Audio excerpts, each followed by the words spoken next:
Yo, welcome to Physics with Vinay. I am Vinay and I'm back. This is the sixth lecture of Newton's laws.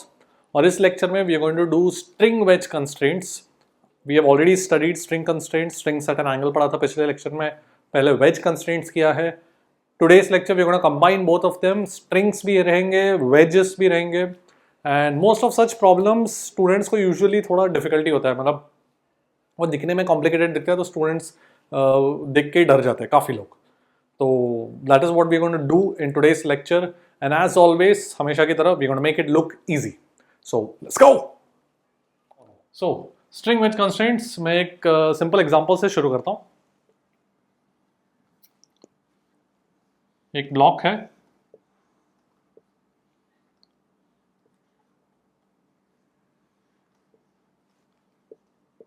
ऐसे मेरे पास एक wall है, floor है, one big block, one small block, and let's say this small block is coming down with some speed. The big block is going to the right with some speed, and I want to find a relation between the speed. That's my constraint equation. ठीक है. तो ऐसे questions में once again we look at the strings. So यहाँ पर ये string length जितना कम होगा उतना ही ये string length बढ़ेगा. करेक्ट? जितना horizontal string length कम होगा वो कितने रेट पे कम हो रहा है? जैसे V1 उतना ही ये ब्लॉक 2 नीचे रहेगा.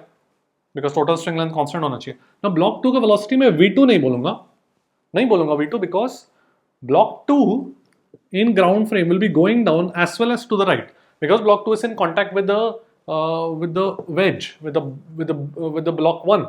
So wedge constraint से we know कि दोनों का velocity along the normal should be same, है कि नहीं?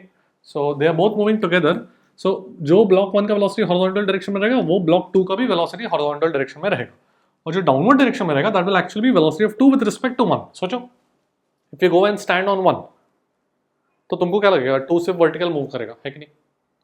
1 पे जाके खड़े हो जाओ, मतलब 1 के फ्रेम में चले जाओ तो 2 is only going to move vertically. So therefore the vertical motion of 2 is basically velocity of 2 with respect to 1. And now we know कि कितने रेट पे ये स्ट्रिंग लेंथ कम हो रहा है? V1 के रेट पे कम हो रहा है और ये स्ट्रिंग लेंथ कितने के रेट पे बढ़ रहा है? V21. ठीक है, velocity of 2 with respect to 1. So that is my constraint equation. Alright.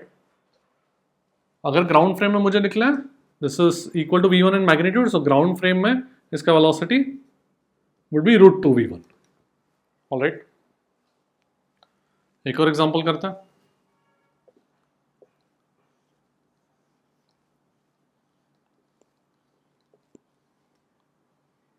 अब ये जो स्ट्रिंग है that is again connected to this block.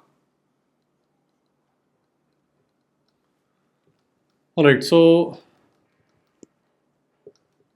let's say block 1 is moving to the right with speed, let's say 1 meter per second. Find the speed of block 2. Okay, तो question ही देता हूँ, मतलब तुम लोग ही ट्राई करो जिस तरीके से ऐसे कि इस वाले क्वेश्चन को क्या वैसे ही करना. And find the speed of block 2 in the ground frame. Okay, कुछ बोला नहीं, मतलब ग्राउंड फ्रेम पूछा गया. ट्राई करो. ठीक है, तो ये जो स्ट्रिंग लेंथ है वो कितने रेट पे कम हो रहा है? V1. ये स्ट्रिंग लेंथ है वो कितने रेट पे कम हो रहा है? V1. ये स्ट्रिंग लेंथ जो है वर्टिकल सेगमेंट वो तो कांस्टेंट है कि नहीं? दो पुलिस के बीच का डिस्टेंस तो कांस्टेंट है और 2 नीचे आएगा, let's say velocity of 2 with respect to 1 just like here. So therefore कितने रेट पे ये कम हो रहा है और कितने रेट पे कम हो रहा है? टोटल कितने रेट पे कम हो रहा है? 2V1. V1 से भी कम हो रहा है, V1 से भी कम हो रहा है. और ये कितने रेट पे बढ़ रहा है? करेक्ट, जितने रेट पे वो हॉरिजॉन्टल सेगमेंट्स कम हो रहे हैं उतने रेट पे ये वर्टिकल सेगमेंट बढ़ना चाहिए, तो ही तो स्ट्रिंग लेंथ कांस्टेंट रहेगा. Alright, so V21 becomes 2 meter per second. Now block 2 basically has a velocity of 2 with respect to 1 downwards, and it is also moving horizontally along with 1. Along the horizontal they both should have the same velocity, wedge constraint. So ये बन जाएगा 1 meter per second. तो resultant कितना हो गया? root 5 meter per second. That is my answer. This is my speed of 2. ठीक है, देख लो. एक और क्वेश्चन करते हैं.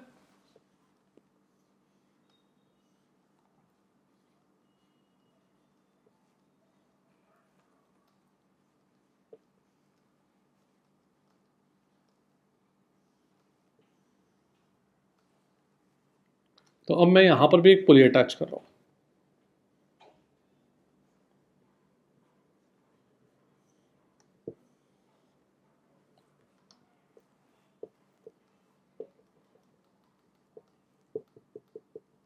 ठीक है.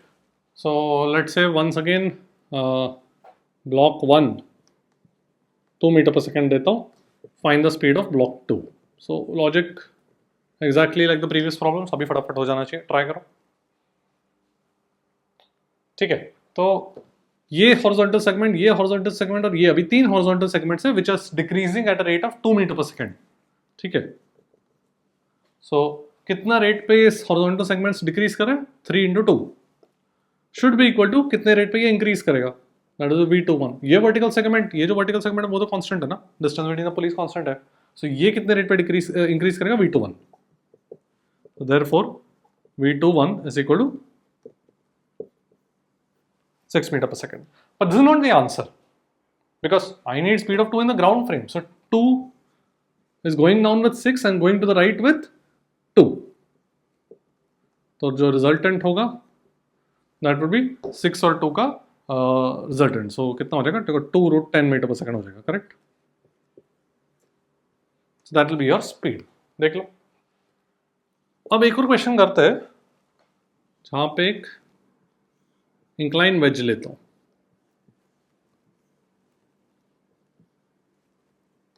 लेट्स से एंगल थीटा या कुछ भी दे दो. चलो let me give 60 degrees. This is 1, this is 2. So 1 is going to the right, let's say with 1 meter per second. Find the speed of 2. Okay. तो यहाँ पे velocity of 2 with respect to 1 will be along the incline. सोचो. नहीं, incline पे वो wedge पे जाकर बैठोगे तो तुमको क्या दिखेगा? 2 will be going along the incline. So velocity of 2 with respect to 1 will be along the incline. Ground frame में direction नहीं पता मुझे. तो you'll have to do vector addition. Okay. तो जैसे अपन ने पिछले प्रॉब्लम्स किया था, ट्राई करो. थोड़ा सा इधर केयरफुली करना है. एंगल दिया हुआ है. ओके. ट्राई करो, then take a look at my solution.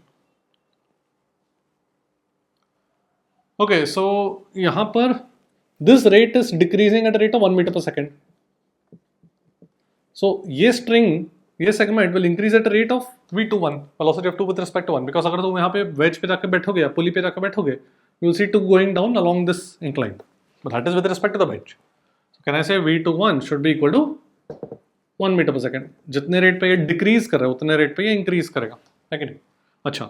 Now velocity of 2 in the ground frame I can write it as velocity of 2 with respect to 1 plus velocity of 1, just relative formula. Okay. So velocity of 1 कौन से direction में? ऐसे है. और velocity of 2 with respect to 1 ऐसे है eight 60 degrees. ये मेरा 120 डिग्री हो गया. करेक्ट. तो अब इसका वैल्यू भी 1. तो इन दोनों का भी मुझे रिजल्टेंट लेना पड़ेगा to get the velocity of 2, speed of 2. तो या तो कंपोनेंट से कर लो या तो direct a vector plus b vector का फॉर्मूला यूज़ कर लो. तो मैं वही करता हूँ. कितना हो जाएगा? 1 square plus 1 square plus 2 into 1 into 1 into AB cos theta तो -12. ओके. तो हो गया ना. ये कितना आ जाएगा? 1 मीटर पर सेकेंड आ जाएगा. ठीक है. The speed of block 2 in the ground frame is also 1 metre पर second, but it is not along the incline. It will actually bisect, है ना. इनका रिजल्टेंट दोनों का मैग्नीट्यूड सेम है, तो वो V2 will bisect the angle between V1 and the incline. ठीक है. ये मेरा V2 वेक्टर होगा. उसका मैग्नीट्यूड 1 मीटर पर सेकेंड. ठीक है. देख लो. फिर आगे बढ़ते हैं और एक दो क्वेश्चन कर लेते हैं.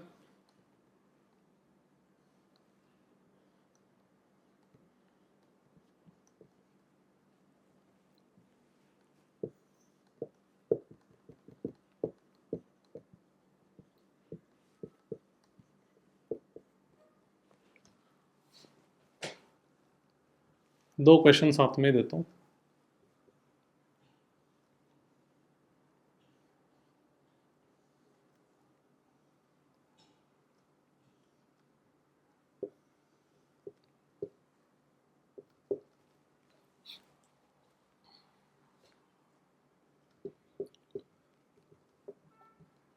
दोनों सिचुएशंस में वेलोसिटी स्पीड ऑफ 2 निकालो. वही सेम चीज़ करना है, बट फटाफट कंस्टेंट अभी तुम्हारे लिए अच्छा प्रैक्टिस हो जाएगा.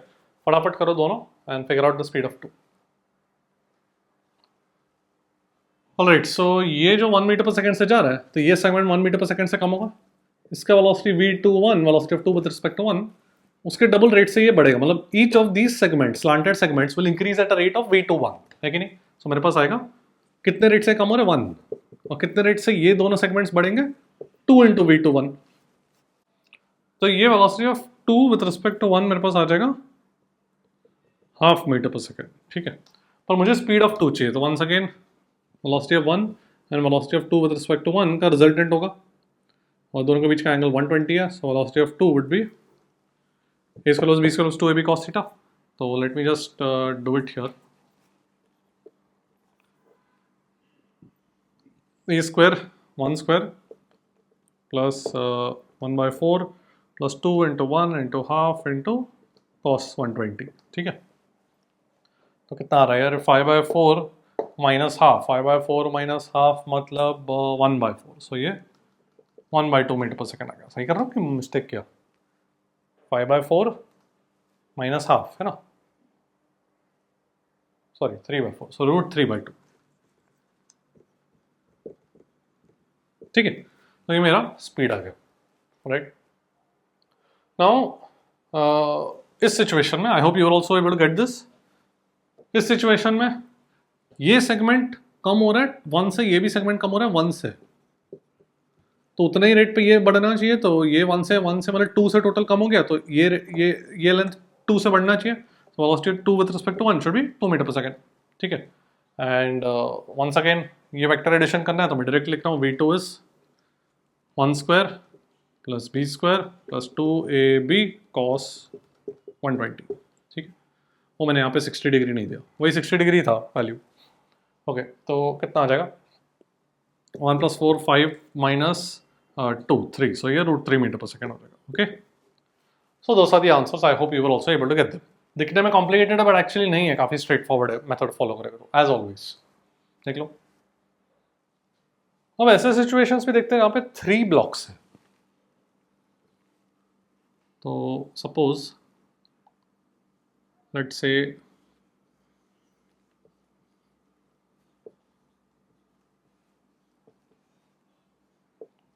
ऐसा सिचुएशन है, ठीक है। 1 2 एंड 3, तो बोला गया 1 का स्पीड 1 मीटर पर सेकेंड है, 2 का स्पीड डाउनवर्ड डायरेक्शन में 2 मीटर पर सेकेंड है, तो find the speed of 3। Alright, so try करो। One thing to note is 2 and 3 का वेलोसिटी मतलब इक्वल एंड ऑपोजिट नहीं होगा। जैसे एक पुली के अराउंड एक स्ट्रिंग होता है, 2 ब्लॉक्स, उनका वेलोसिटी इक्वल एंड ऑपोजिट होता है अगर पुली स्टेशनरी होगा तो। पर यहाँ पर ये सेगमेंट भी डिक्रीज कर रहा है, ठीक है। तो ऐसा मत सोचना कि 2 जितने से नीचे आएगा 3 उतने से ऊपर जाएगा, ये पुली स्टेशनरी नहीं है ना, so that logic can not be used here, okay. But that is a common misconception among students, so I mentioned it here. Alright, so just quickly try it out, then take a look at my solution. Okay, so ये segment कितने से कम हो रहा है? 1 metre पर second से कम हो रहा है, करेक्ट। ये सेगमेंट कितने से बढ़ रहा है? 2 मीटर पर second. So we don't know इसका वेलोसिटी कितना है, ठीक है। लेट मी टेक, ये नीचे आ रहा है v3 से, मुझे पता नहीं, और लेट्स अज्यूम अगर नेगेटिव आता है ऊपर हो जाएगा। तो ये सेगमेंट कितने से कम हो रहा है? 1 मीटर पर सेकंड से। ये सेगमेंट कितने से बढ़ रहा है? 2 से। So let me just right the change in length is 0।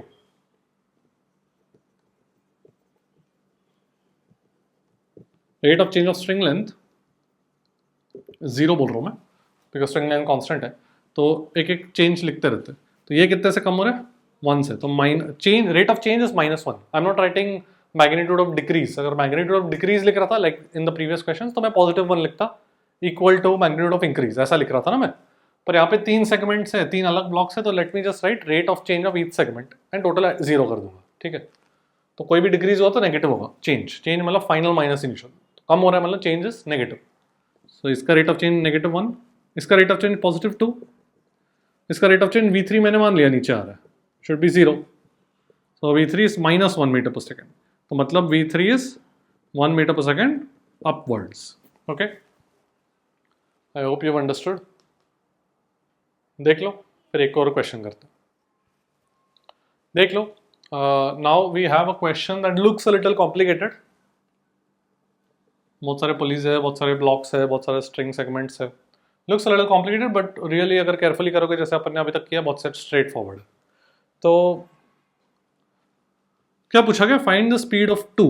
ऐसा मेरे पास एक स्ट्रिंग है going around connecting this pulley to 3, यहाँ पे ब्लॉक 1 है, ठीक है, block 1 is going with 1 metre पर second, block 3 is going with 3 metre पर second, find the velocity of 2। इसमें बस एक चीज याद रखना, when you write the rate of change of segments of the string,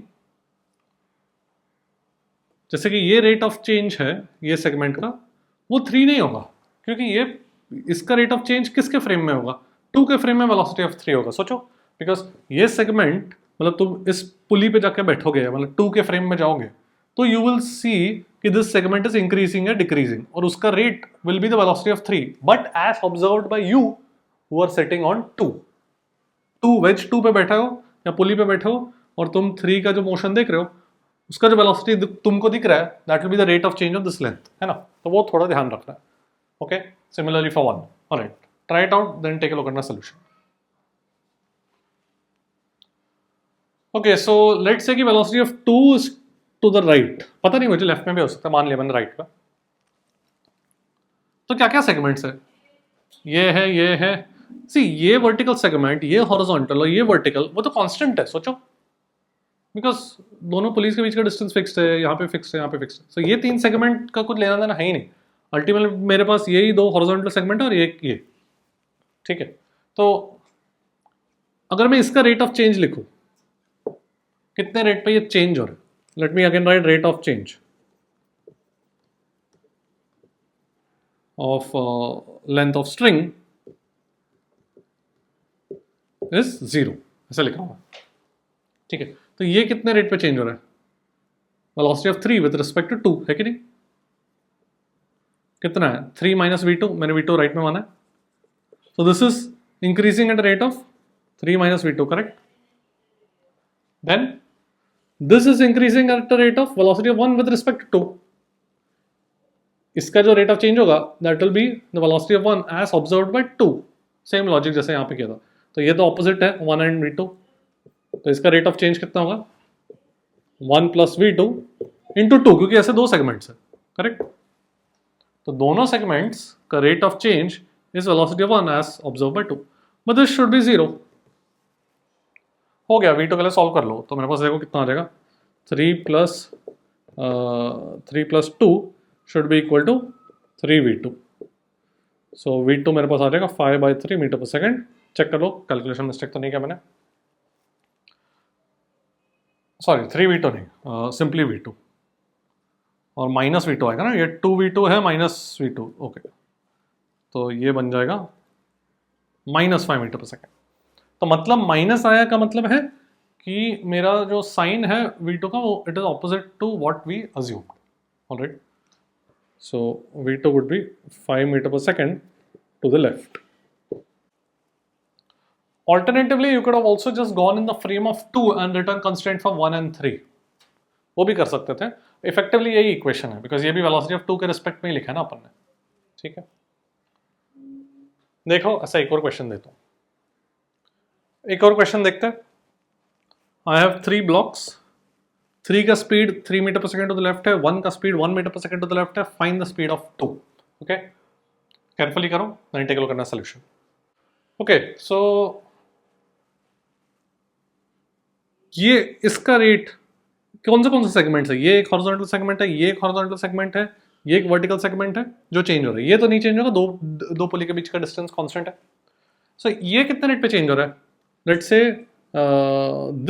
से दिस सेगमेंट का rate of change would be velocity of 1 with respect to 3। सोचो, तो कैन यू सी कि ये rate of change would be -2, because ये जो point है वो 3 से आ रहा है और ये जो जा रहा है वो आगे 1 से जा रहा है, तो इसका ये it is decreasing at a rate of 2 metre पर second. So rate of change लिख रहा हूं मैं -2, इसका भी -2 सिमिलरली, और इसका velocity, this will be velocity of 2 with respect to 3, because 3 के फ्रेम में 2 नीचे आएगा, बट ग्राउंड फ्रेम में 2 लेफ्ट में भी जाएगा, correct. So this segment is increasing at a rate of should be 0, ठीक है नहीं। तो हो गया velocity of 2 with respect to 3 4 metre पर सेकंड आ गया। सो ग्राउंड फ्रेम में 2 का जो वेलोसिटी होगा, एक तो नीचे आ रहा है 4 मीटर पर सेकंड से, और 3 के साथ में भी हॉरिजॉन्टली जा रहा है, so resultant would be 5 metre पर second. So my answer would be 5 metre पर second. Okay, I hope you are also able to get it. बस ये रियलाइज करना है कि इसको कैसे लिखेंगे अपन, इसका राइट एंड 3 से आ रहा है, लेफ्ट हैंड 1 से जा रहा है, तो it is decreasing at a rate of 2 metre पर second. This is also decreasing at rate of 2 metre पर सेकेंड। ठीक है, देख लो। तो यहाँ पर we have calculated how to write a relation between velocities, but how to actually calculate the acceleration.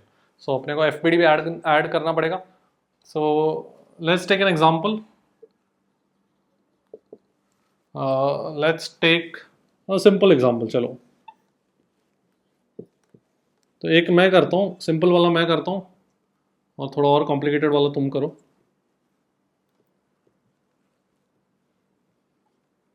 Let's say M दोनों का मास सेम ले लिया मैंने, एंड इसको रेस्ट से रिलीज किया। I want to find the acceleration. ठीक है, सो इसमें पहले तो कंस्ट्रेंट रिलेशन कैसे लिखेंगे, तो बहुत सिंपल है। अभी इसका अगर वेलोसिटी v रहेगा to the right, velocity of block 1 is v1 to the right, ये 1 ये 2 बोलता हूँ, करेक्ट। बिकॉज जितने रेट पे ये सेगमेंट कम होगा दैट इज v1, जितने रेट पे ये सेगमेंट बढ़ेगा दैट इज v21, दोनों को इक्वेट कर दिया। तो similarly I can also write a1 is equal to a21, है कि नहीं। अच्छा, अब a1 लिखने के लिए fpd बनाना पड़ेगा मुझे। तो इसमें सी यहाँ पर pulley can apply some force through this clamp, this is called a clamp. Clamp मतलब something that is attaching the pulley to the block. So if I draw the FBD of only the block, only block 1 का FPD बनाऊं, तो उसमें वो clamp का भी force आएगा।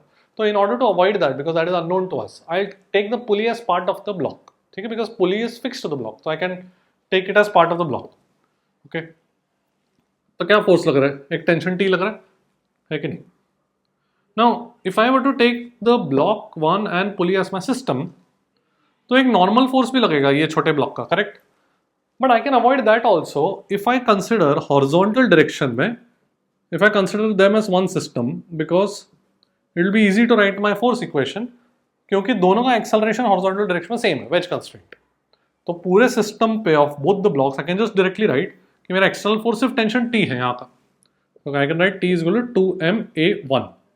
दोनों को मैं A ही बोल देता हूँ, दोनों इक्वल है, so 2ma। ठीक है, ये मेरा एक इक्वेशन हो गया। और दूसरा इक्वेशन, तो बेसिकली लेट मी राइट, दोनों का एक्सेलरेशन इक्वेट करना है ना, तो let me just write acceleration of block 1, I can write it as t/2m। ठीक है, t/2m। एंड ब्लॉक 2 का एक्सेलरेशन वर्टिकल डायरेक्शन में क्या लग रहा है, एक mg और एक टेंशन, सो उसका हो जाएगा mg minus tension divide by m, है कि नहीं। क्योंकि दोनों का एक्सेलरेशन सेम है, जितना ब्लॉक का वर्टिकल एक्सेलरेशन है उतना ही ब्लॉक 1 का हॉरिजॉन्टल एक्सेलरेशन, जितना ब्लॉक 2 का वर्टिकल है उतना ब्लॉक 1 का हॉरिजॉन्टल है, दैट इज माय कंस्ट्रेंट। तो वही दोनों को इक्वेट कर रहे हैं, टेंशन के लिए सॉल्व कर रहे हैं। तो this is our standard method. कितना आ जाएगा 3/2 3t/2, सो ठीक है। तो acceleration of block 1 would be g/3 t/2m। ये मेरा स्टैंडर्ड मेथड है, कंस्ट्रेंट लिखते हैं, we express the constraint in terms of tension और the normal force and then solve करते हैं। ठीक है, सो a1 is g/3, so a21 is also g/3, so block 2 का g/3 to the right and g/3 downwards, resultant would be √2 g/3। okay, देख लो, should not be too difficult। देख लो, फिर एक क्वेश्चन तुमको देता हूँ, एक क्वेश्चन अभी तुम करो। तो मैंने सिंपल वाला किया, टफ वाला तुमको दे रहा हूँ। टफ मतलब टफ तो कुछ नहीं होता फिजिक्स में।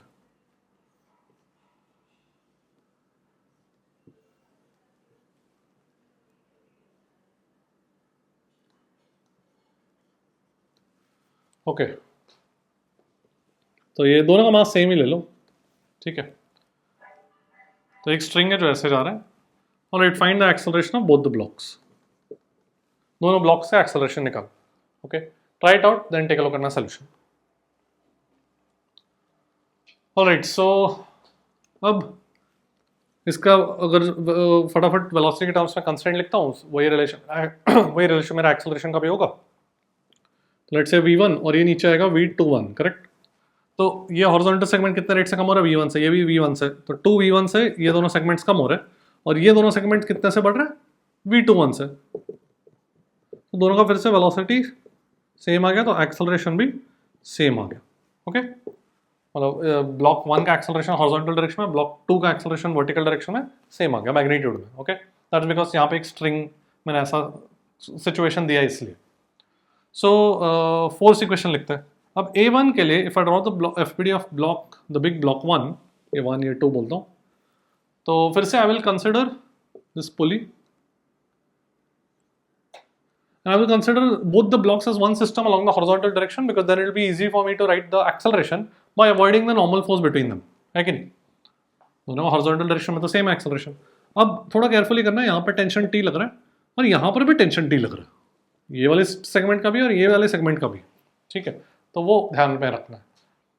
तो हॉरिजॉन्टल डायरेक्शन में एक्सेलरेशन कितना हो जाएगा, A1 2T/2m, ओके.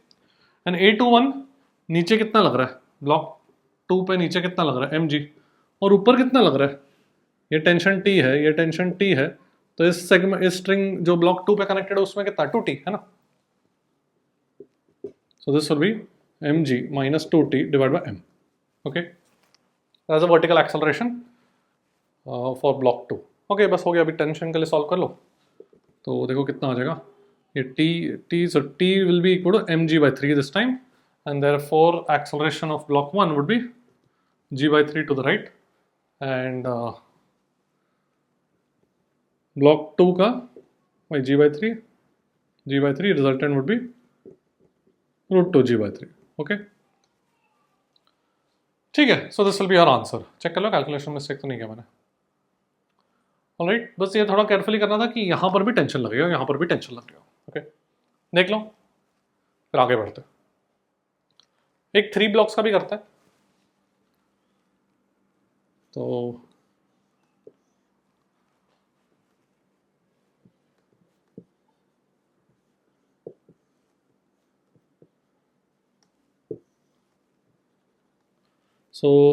सबका मास फिर से सेम ही ले रहा हूँ, ठीक है. Block A, block B, block C बोलता हूँ. फाइंड ऑल द एक्सेलरेशन, सबका एक्सेलरेशन निकालो. रेस्ट से रिलीज किया सिस्टम को, ठीक है. ट्राई करो. ओके, सो कंस्ट्रेंट इक्वेशन लिखते हैं. लेट्स से इसका एक्सेलरेशन वेलोसिटी VA है, इसका वेलोसिटी VB है. तो मैंने B और C का दोनों डाउनवर्ड मान लिया. हो सकता है एक नीचे हो सकता है एक ऊपर जाता होगा, पॉसिबल है, ठीक है. तो मैंने मान लिया वो नेगेटिव आ जाएगा अगर ऑपोजिट है तो, ठीक है. तो ये रेट, ये सेगमेंट कितने रेट पे कम हो रहा है, VA के रेट पे कम हो रहा है. तो I am going to write rate of change is 0. पूरे स्ट्रिंग सेगमेंट के रेट ऑफ चेंज इज 0. तो ये सेगमेंट कितने पे ये सेगमेंट कितने पे बढ़ रहा है, सॉरी ये सेगमेंट कितने पे कम हो रहा है, VA. So minus VA is the rate of change of that. ये सेगमेंट कितने पे बढ़ रहा है, VBA, मतलब I कंपोनेंट ऑफ B, है ना. और ये सेगमेंट कितने रेट पे बढ़ रहा है, VC, ठीक है. तो मेरा एक्सेलरेशन का भी ये रिलेशन हो जाएगा. ओके, सो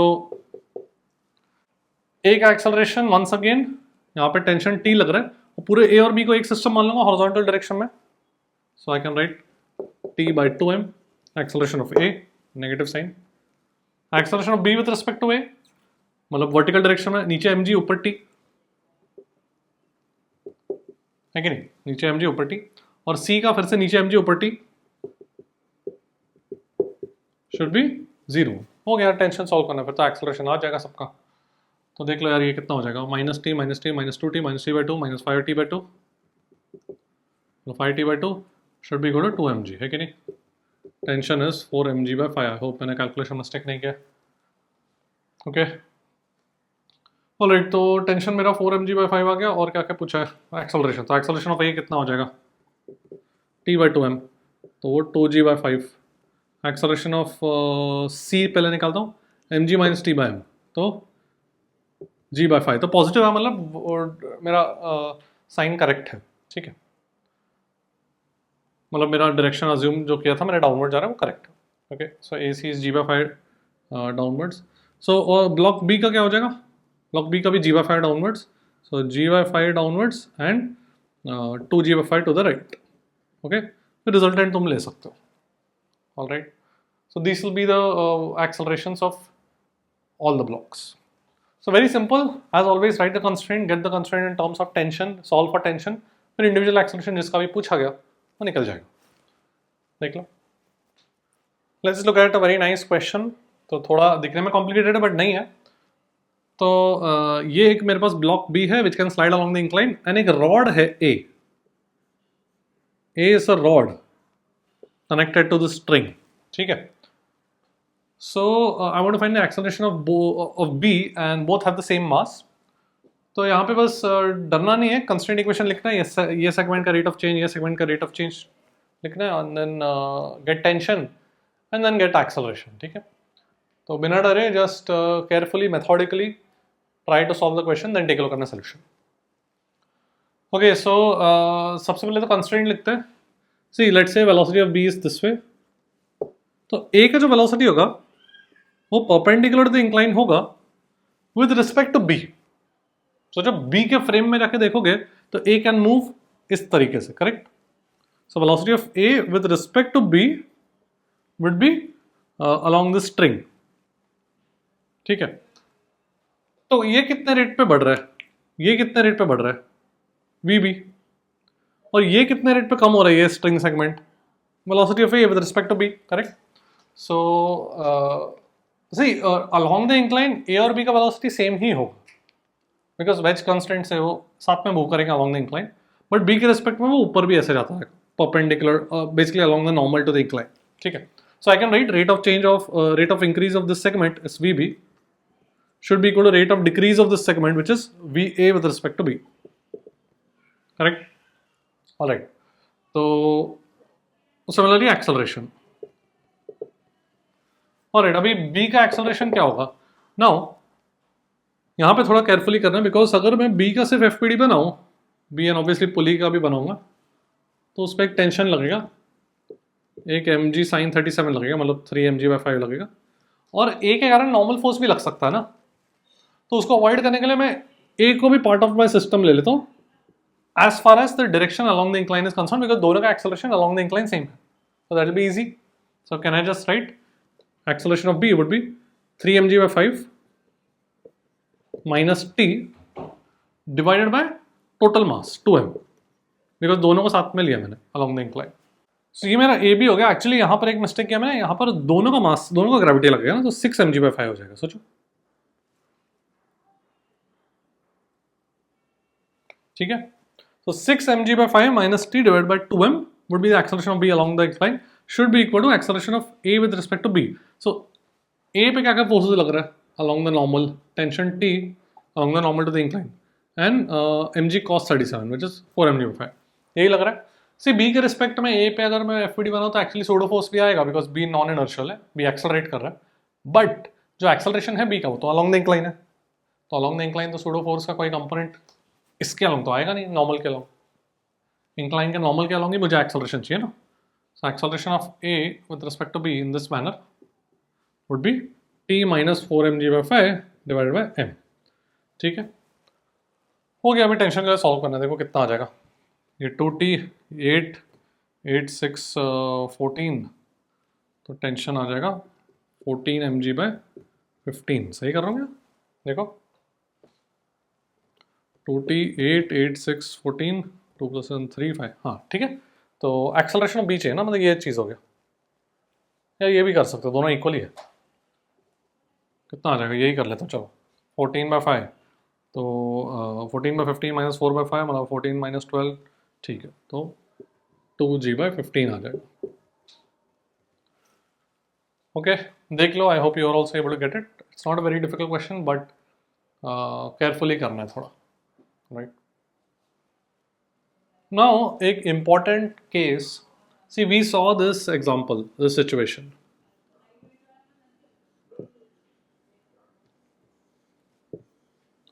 ये वाला तो हम लोगों ने देख लिया, सिंपल सा सिचुएशन है ना. Acceleration we know how to calculate. But अगर मैं इसको थोड़ा सा चेंज करूँ तो ऐसे सिचुएशन में बहुत सारे स्टूडेंट्स मिस्टेक करते हैं.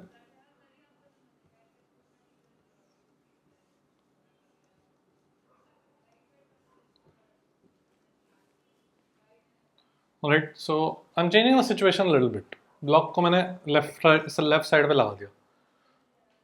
So you might think what is different, but everything is different here between the two situations. So I would like you to try it out कि एक बार try तो कर लो कि find the acceleration of the blocks.